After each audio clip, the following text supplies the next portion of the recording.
Hey, what's up, everyone? Dragon back again, here to tell you that you should be reading Michael Crichton's The Lost World.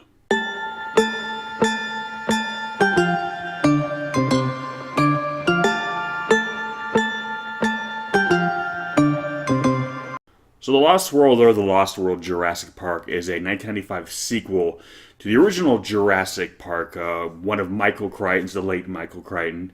So, it's kind of most classic novels. It's probably in terms of a top five, I would say Jurassic Park is definitely up there. Dare I say, might even make the top three, considering kind of the legacy it has left behind, more so in film. But this is I believe, the only sequel he's ever written to any one of his novels, or at the very least, if I'm wrong about that, the first time he ever wrote a sequel to any one of his novels. And a lot of the pressure that came with doing a sequel was largely in part of the success on the film Jurassic Park, based on his original novel.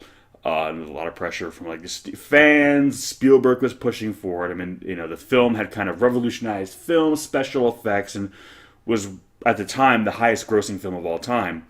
So naturally, people wanted more, but this is still a time when like film adaptations of books were still kind of not beholden to the book, but a lot of people might find it strange that they'd be doing a sequel to a film that's based on a book if the book didn't have a sequel. And I'm sure his publisher probably wanted him to capitalize on the film's success and write a sequel. So then we got The Lost World.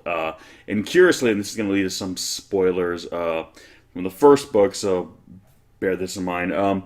The end of the book, it was very much implied or basically said that Ian Malcolm, the character, died as a result of his injuries, where come to find out, nope, he survived. He's alive, and much like the film adaptation, he is the primary protagonist of this movie, where he discovers that there is another island with dinosaurs, a Site B, this one on Isla Sorna.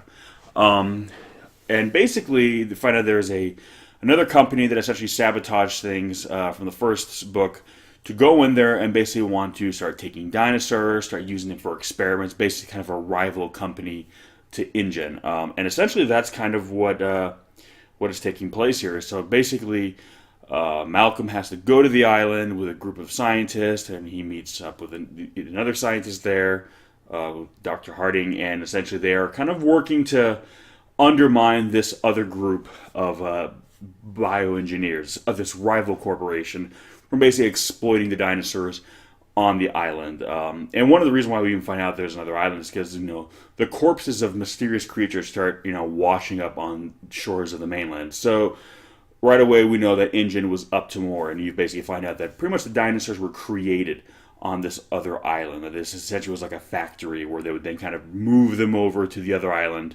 kind of for like showcase and like the showroom floor, if you will. So pretty much the novel kind of plays out differently than the first book in the sense that it is much more of a kind of lost world adventure thriller where, like the film adaptation, they go to this island which is essentially dominated by dinosaurs. This isn't a story of dinosaurs getting loose, essentially. It is, at no point are we in control of the situation.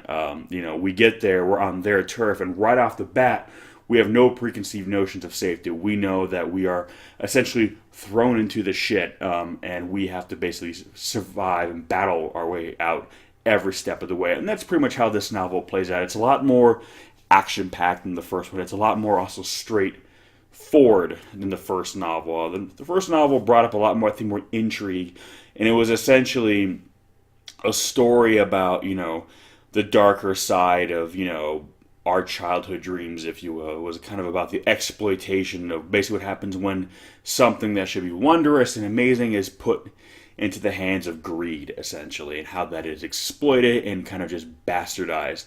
And I kind of liken the sequel here to essentially kind of like The Morning After. This is like The Hangover, if you will, because this story is very down and dirty and gritty, and there's no illusion of optimism. Even the island itself, much of these characters can kind of determine that it is doomed. And this is something that they didn't really touch upon in the movies, but as big as these islands are, this is a very contained ecosystem with not nearly enough biological diversity to continue itself going. Maybe a generation or two, but ultimately these animals are going to suffer from inbreeding. That's even assuming there's enough of each species to give another successful generation. So these animals are doomed. This island is doomed. This island is essentially just a sad leftover of a bad idea. And really, the animals are kind of the biggest victims in this story, because you realize this is not some amazing lost world, this piece of preserved time where we created dinosaurs, and here's a little fragment of prehistory preserved in the modern world.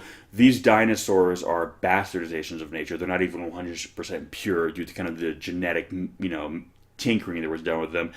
It's even explained that the velociraptors in the book are malnourished. They are, they had poor behavior because these animals were never raised in a kind of ecology. These animals were never kind of reared by parents who knew what they were doing, because they themselves were reared by a parent.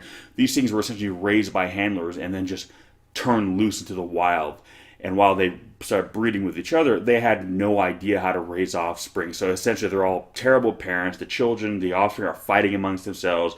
It's essentially a broken ecosystem. If you want to liken it to, a family unit, essentially the island is essentially kind of a big broken home. Nobody knows what they're doing. Nobody knows how to take care of themselves. It is a bunch of just of chaotic dinosaurs literally running around with no clue on how to be dinosaurs. So it's kind of, again, more of a sad reality. The idea of cloning dinosaurs and bringing them back, it's a very kind of romantic idea to kind of see these great creatures that we see erected, their skeletons put up in these grand halls and museums. And we wonder what it would be like to see a world like that. And kind of in our ignorance and our greed and our hubris, we bring them back, thinking in doing so we will bring back a piece of that history, that ancient world, only to come to find out that all you literally did was bring back the physical construct of the animal. You did not bring back the environment, the evolution, the set of natural selections that brought them each to that point. You just picked them up and plopped them down in the modern world without kind of any of the history behind them, so to speak. So these animals don't know what century they're in. They don't know what they are. They don't know how to behave. They weren't reared properly. They essentially weren't reared and raised as animals. They were just brought about in the world as things and cut loose. And now they're just big things that are running around erratically, except now they're big, they have teeth, they have claws, they're dangerous. And more so now in this film, because they have not been pacified in any capacity. They have not been reared by even handlers in a way where I kind of liken dinosaurs in the first story. So at least while they were young, being handled to some degree, not taming them by any means, because that's not even possible, but at least kind of, sensitizing them somewhat. Even when you look at a lot of handlers now who have an animal preserves in zoos, they're dealing with wild, dangerous animals, lions, tigers, hyenas, jaguars. But a lot of these animals, unless they're having a bad day, which always still can happen, a lot of times the handlers can get in there, they can deal with them to some degree because there is a degree of familiarity with these animals. So that kind of comes into play a little bit. These animals don't even have any of that. They were really just brought into the world and turned loose.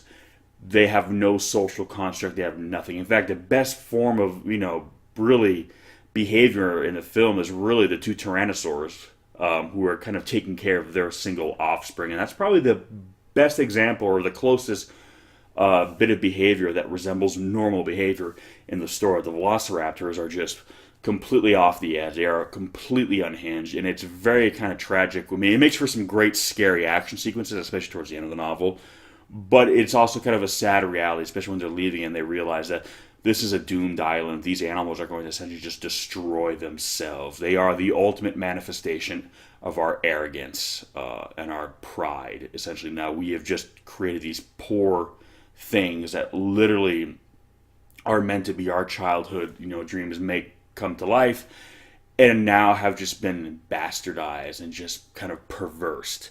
And you realize that's why sometimes the past is best left in the past. It's always great when you can romanticize in the past because it's over, it's done with, and no matter what happens in the present or future, the past is the past, and it is set in stone. No pun intended. But by bringing the past to the present, you now can tarnish that record. Now dinosaurs kind of have a shameful blemish on their record of existence in the world because we brought them back without the knowledge, without the respect of what they were and how they needed to be. We didn't create specific environments for them.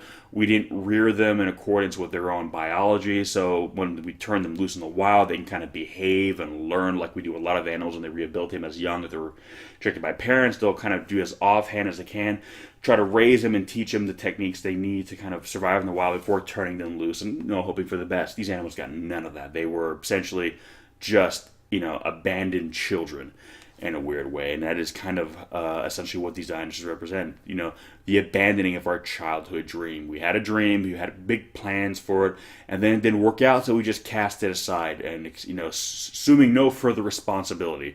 And when you do that, the things that you were supposed to be responsible for don't disappear into thin air. If you abandon your kid, they don't just disappear. They become subject to their own environment, regardless of what that is. And if it's a poor environment, well, they're probably not going to turn out so great. Same thing with these dinosaurs. They're not these majestic, beautiful, forms of evolution, these beautiful predators, these amazing creatures that held sway over the natural world for millions of years. Nope, they are just chaos made flesh. They have no idea what they're doing, and they are struggling, and they are all living on borrowed time. And like the first book, unlike the original movie and all the other movies really, this story has a very cynical view, and the dinosaurs are in no way going to be preserved or viewed as precious. They are essentially, again, the biggest casualties of this story.